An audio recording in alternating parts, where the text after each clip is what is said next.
Selamat malam pemirsa, Anda menyaksikan program Maluku Antar Nusa edisi hari ini, Minggu 15 Januari 2017. Beragam berita hasil liputan tim redaksi kami sesaat lagi dapat Anda simak, namun sebelumnya dapat Anda ikuti kilas berita utama berikut ini.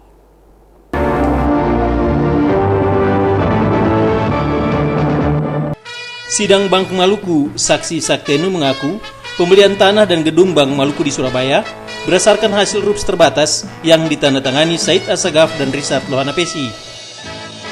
Antisipasi banjir, sejumlah sungai di Bula dinormalisasi. Kasus gratifikasi pengelolaan tambang Gunung Botak, Kejaksaan akan panggil kembali pimpinan PT BPS.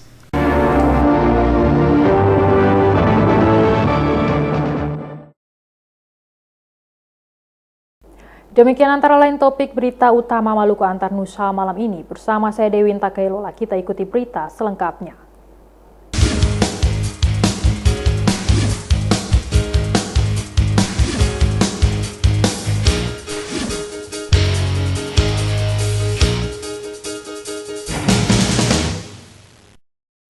Pemirsa, Pengadilan Tindak Pidana Korupsi Ambon kembali menyidangkan kasus korupsi pembelian tanah dan gedung Bank Maluku di Surabaya dengan terdakwa Hence Abraham Toisuta dan Pedro Tentua. Sidang yang masih berlangsung Jumat sore dengan agenda pemeriksaan saksi.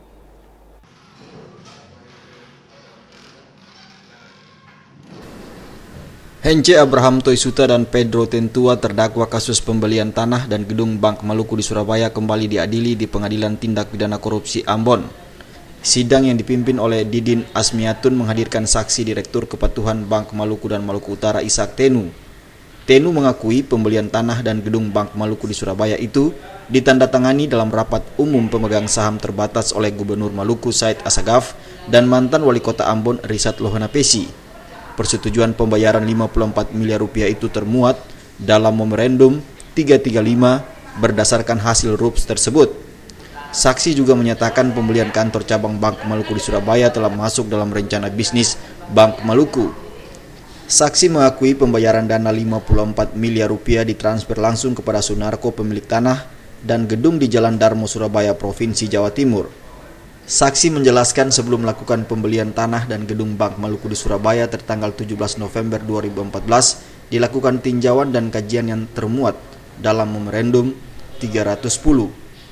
Di hadapan majelis hakim, saksi mengakui menerima 150 juta rupiah dari terdakwa Hence Toisuta tertanggal 26 November 2014 yang dibungkus dalam tas kresek berwarna merah. Uang itu dikembalikan kepada terdakwa dengan cara ditransfer melalui rekening Bank Maluku tertanggal 27 November 2014. Sidang akan dilanjutkan pekan depan masih dengan agenda pemeriksaan saksi. Rahma Latukonsina dan Pani Letahiit melaporkan.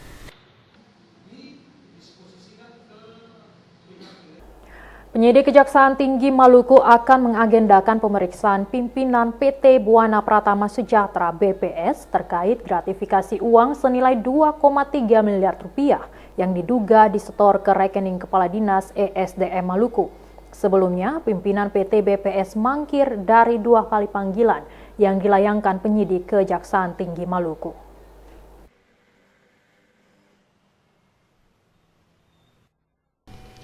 Dua kali mangkir, penyidik kejaksaan akan kembali mengagendakan pemeriksaan pimpinan PT BPS terkait kasus gratifikasi aliran dana 2,3 miliar rupiah. Dana itu diduga disetor ke rekening Kepala Dinas ESDM Maluku, Martanan Lohi. Kepala Seksi Penyidikan Kejaksaan Tinggi Maluku, Ledrik Takendengan menyatakan, panggilan terhadap pimpinan PT BPS akan dilakukan pekan depan. Jadi kita akan lihat nanti berapa pihak-pihak yang sudah kita mintai keterangan yang ya di Dinas PU dan juga di yang SDM. BPS kita sudah lakukan pemanggilan 2 kali, tetapi sampai sejauh ini kita masih belum dapat informasi apa kendala yang menyebabkan yang bersangkutan tidak hadir. Gitu. Minggu depan kita coba panggil kembali ya untuk supaya selesai.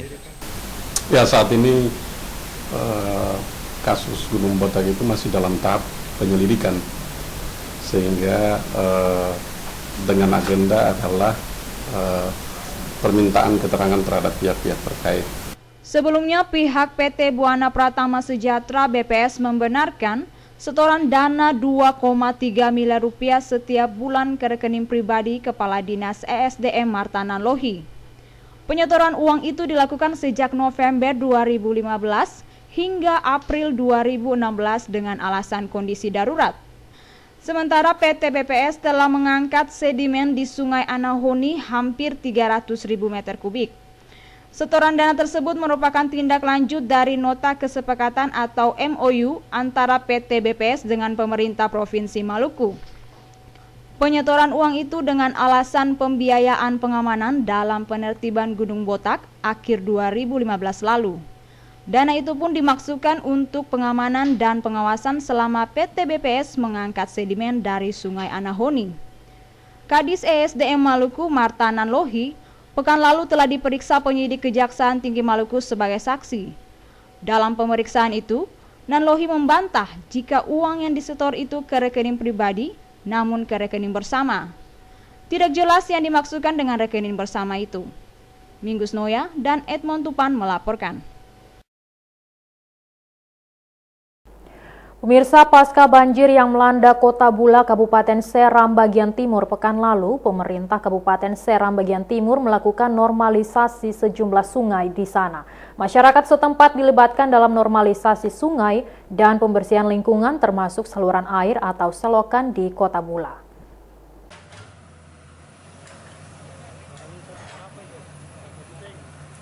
Sungai yang dinormalisasi diantaranya Sungai Wagondal. Sungai ini terbilang rawan meluap saat musim hujan. Selain mengangkat lumpur dan sampah dari sungai, normalisasi dilakukan juga dengan membuka daerah aliran sungai. Hal ini dilakukan agar saat hujan deras, sungai itu tidak meluap dan masuk ke pemukiman warga di bantaran sungai. Pemerintah Kabupaten Seram bagian timur juga merencanakan pembangunan talit di sepanjang aliran sungai. Namun, anggaran untuk maksud itu belum dialokasikan dalam APBD tahun ini. Sebelumnya, hujan deras yang mengguyur Kota Bula pada awal pekan lalu mengakibatkan sejumlah wilayah di Kota Bula terendam banjir. 3 orang anak dilaporkan meninggal dunia akibat terseret banjir dan tertimpa pohon tumbang. Selain melakukan normalisasi sungai, pemerintah Seram bagian timur juga memberdayakan pemerintah di tingkat kecamatan dan desa serta masyarakat untuk membersihkan lingkungan, terutama selokan di sekitar tempat tinggal masing-masing secara rutin. Warga juga dihimbau agar tidak membuang sampah sembarangan. Mulai saat ini melakukan konsolidasi dengan kepala-kepala desa dan mengajak semua masyarakat lewat kepala desa untuk membudayakan kerja bakti, pembersihan lingkungan secara rutin, ya. Nah, kalau itu dilakukan, saya yakin tidak akan banyak terjadi penumpukan sampah atau sumbatan-sumbatan pada aliran-aliran air, got, selokan di lingkungan masing-masing, dan saya yakin itu akan mengurangi potensi banjir yang selama ini sering terjadi. Fahri Al-Katiri mengatakan, dengan pembersihan lingkungan serta selokan secara baik dan kebiasaan masyarakat membuang sampah pada tempat yang telah disediakan, maka diharapkan dapat memperkecil potensi banjir di Kota Bula. Dari Bula, Kabupaten Seram bagian timur, Mansyur Bainau melaporkan. Pemirsa, Sekda Provinsi Maluku Hamin bin Tahir mengatakan lelang jabatan yang dilakukan di lingkup pemerintah Provinsi Maluku saat ini mengutamakan kompetensi. Namun mereka yang nantinya dinyatakan lolos dalam lelang jabatan tersebut tidak serta-merta akan dilantik. Sekda Maluku Hamin bin Tahir mengatakan, lelang jabatan yang dilakukan di lingkup pemerintah Provinsi Maluku saat ini mengedepankan kompetensi.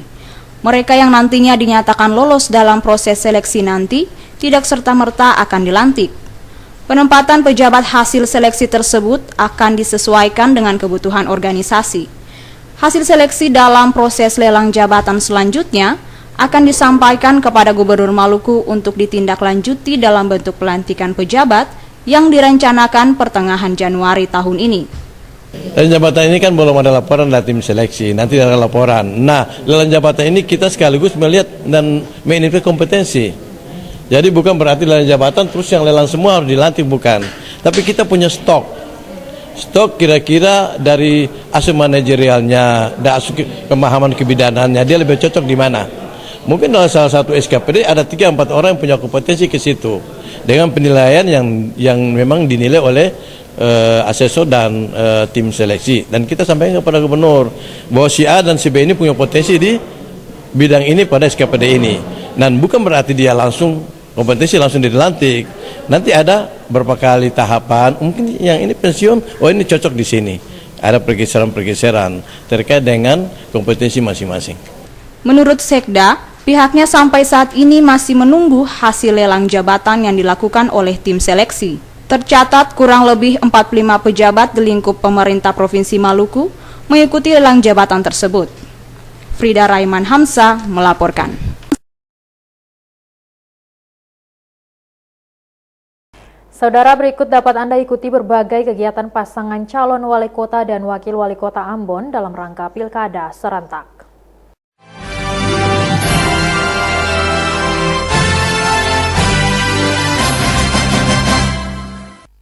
Nomor urut 2, Paulus Kastanya dan Samlatu Konsina disambut meriah oleh warga Halong. Pasangan tersebut berjanji akan melayani masyarakat kota Ambon dengan hati.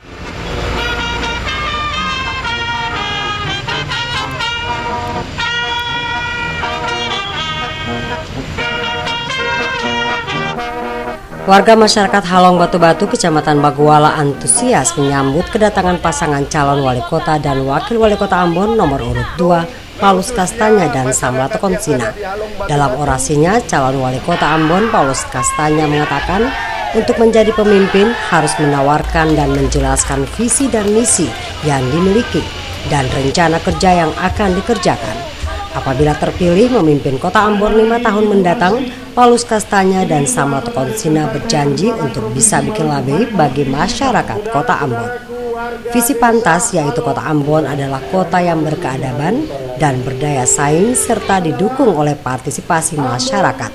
Dari visi tersebut maka terlahir program pro rakyat dan pro lingkungan. Program pro rakyat antara lain optimalisasi pelayanan prima perizinan selama 4 hari, pemerataan dan distribusi guru berdasarkan kompetensi, dan menjaga kestabilan harga kebutuhan pokok dengan melakukan operasi pasar secara rutin. Calon wakil wali kota Samlatu Konsina menjelaskan program pantas pro rakyat tidak diragukan lagi. Dirinya siap mendampingi dan melayani wali kota untuk bersama-sama mengedepankan kepentingan dan kesejahteraan masyarakat kota Ambon. Olehnya, Pak Konsina mengingatkan warga untuk tetap berkomitmen memilih nomor urut 2 pada pemilu kada kota Ambon 15 Februari 2017 mendatang. Devi bin Umar, Ongen Limba melaporkan.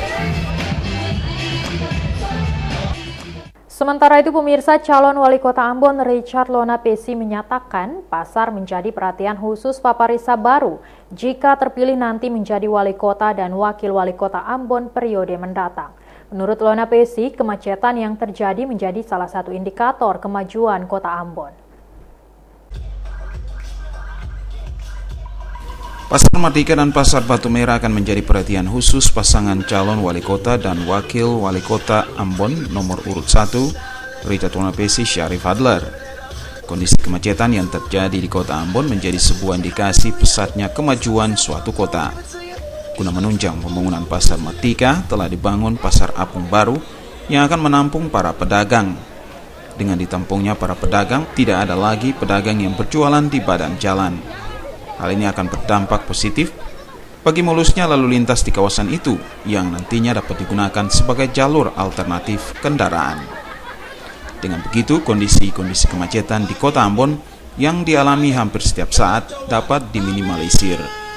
Hal ini diakui Richard Lonapesi pada kampanye tatap muka pasangan Paparisa Baru bersama warga Talake Waringin. Pemerahan Pasar Merdeka dan Batu Merah akan membuka berbagai peluang bagi masyarakat lain untuk berdagang. Hal ini telah direncanakan Paparisa Baru guna meningkatkan kesempatan kerja bagi warga kota. Untuk itu akan diupayakan perluasan pasar yang dapat memberi tempat bagi warga kota ini meningkatkan perekonomiannya. Melki Latusa oleh Sarles Polaman melaporkan. Untuk menyampaikan visi misi kita. akan kita laksanakan 5 tahun ke depan.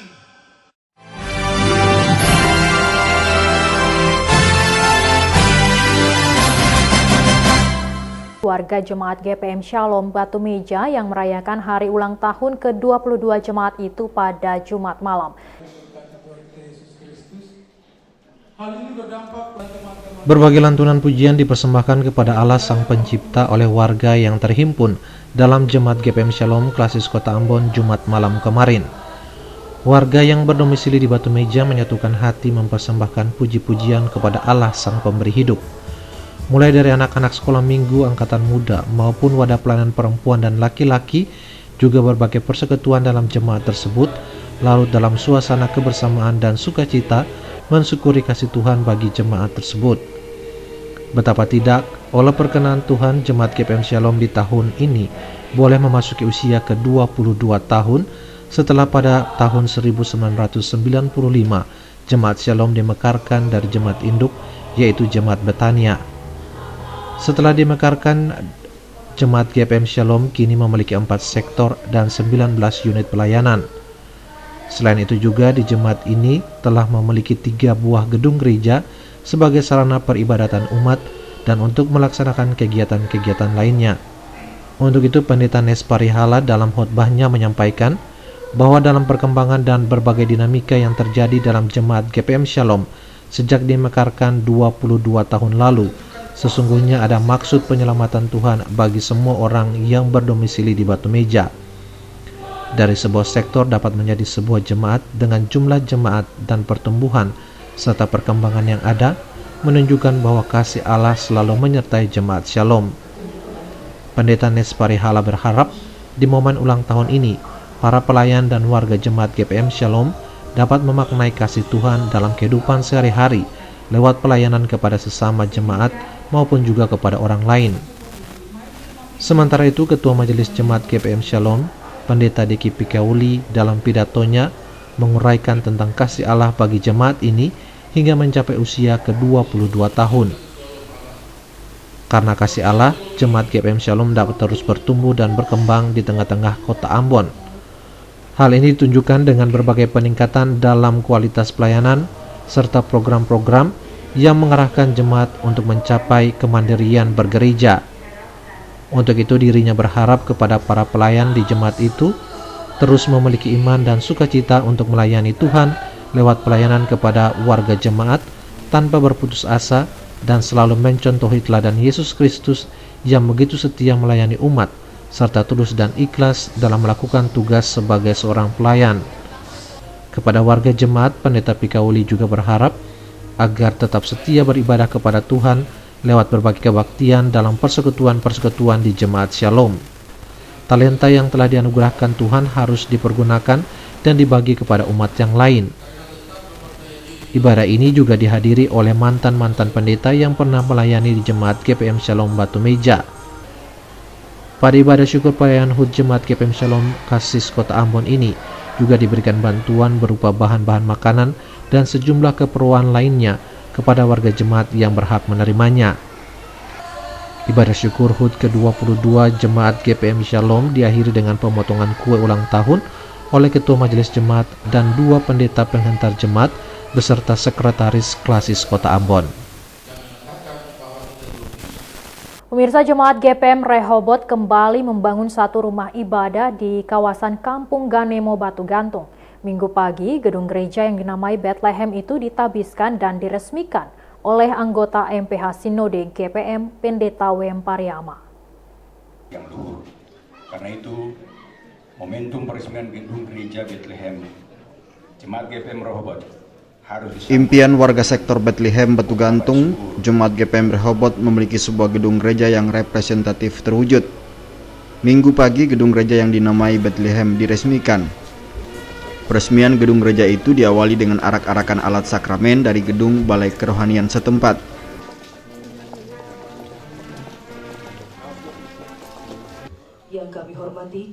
Gedung gereja Bethlehem dikerjakan secara swadaya dengan lama waktu pekerjaan 7 tahun 2 bulan. Anggaran pembangunan gedung gereja itu senilai lebih dari 2 miliar rupiah. Ketua Panitia Pembangunan Nyonya Katrina Huwae dalam laporannya menyebutkan sebagian dana pembangunan gereja itu berasal dari pemerintah Kota Ambon dan sumbangan sukarela jemaat. Akta pentabisan dan peresmian gedung gereja Bethlehem pagi tadi dilakukan Majelis Pekerja Harian Sinode GPM Pendeta Wem Pariama. Dalam kesempatan itu, Pariama menyatakan pembangunan dan peresmian gedung gereja Bethlehem Jemaat GPM Rehoboth sesungguhnya telah mewujudkan strategi pengembangan gereja, yakni meningkatkan kapasitas kelembagaan pelayanan. Karenanya rumah ibadah itu diharapkan dapat difungsikan secara baik bagi peningkatan kualitas pelayanan di Jemaat ini. Diharapkan Jemaat GPM Rehoboth dapat menjadikan gedung gereja Bethlehem sebagai tempat perjumpaan dengan Tuhan mengatasi berbagai persoalan hidup. Penjabat Wali Kota Ambon Franky Papilaya berharap kehadiran gedung gereja Bethlehem hendaknya dimaknai sebagai bagian dari cara gereja yang bukan hanya dapat membenahi dirinya pada sisi administrasi pelayanan saja. Lebih dari itu, gereja diharapkan semakin terkoordinasi untuk mengatur pelayanan secara baik. Minggus Noya dan Edmond Tupan melaporkan. Saudara, terhitung 1 Januari 2017, PLN menaikkan tarif dasar listrik bagi pelanggan 900 volt ampere atau rumah tangga yang dinilai tidak layak menikmati subsidi. Kenaikan tarif dasar listrik akan dilakukan bertahap mulai 1 Januari, 1 Maret, dan 1 Mei 2017.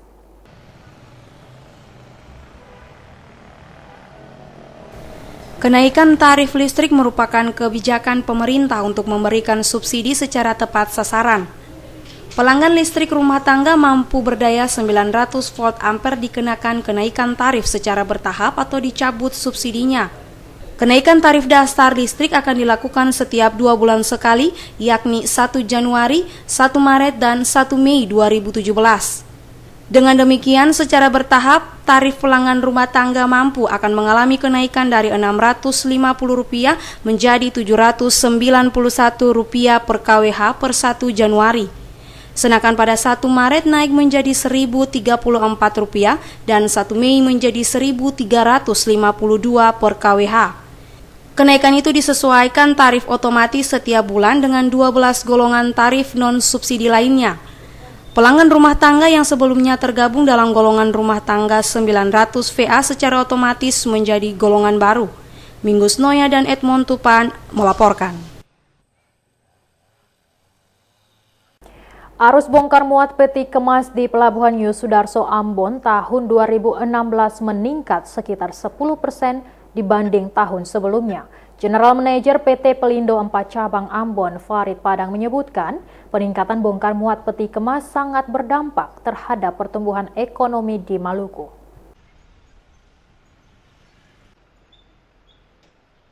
Pertumbuhan ekonomi di Maluku, utamanya di kota Ambon, dari tahun ke tahun mengalami peningkatan. Peningkatan itu dilihat dari meningkatnya arus bongkar muat peti kemas di Pelabuhan Yosudarso Ambon.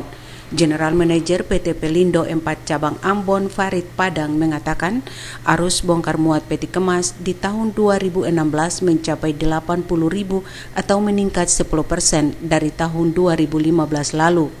Tingginya arus bongkar muat peti kemas sangat berdampak terhadap pertumbuhan ekonomi di Maluku. 9 bahan pokok dan material bangunan merupakan penyumbang terbesar dalam arus bongkar muat peti kemas di Pelabuhan Yosudarso Ambon. Padang meyakini arus peti kemas akan terus mengalami peningkatan pada tahun-tahun mendatang, apalagi stabilitas keamanan di Maluku semakin kondusif. Evaluasi tahun 2016, trafik peti kemas meningkat sekitar 10%, di mana hal ini menunjukkan bahwa arus barang yang masuk di Pelabuhan Ambon semakin hari semakin meningkat. Tahun 2015 throughput atau per tahun kemampuan peti kemas itu mencapai 76.000 TEU per tahun. Tahun 2016 kemarin meningkat menjadi sekitar 89.000, hampir 90.000 TEU per tahun.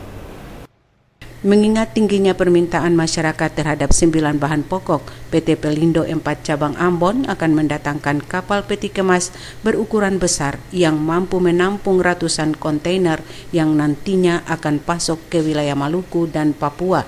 Panile Tahiit melaporkan.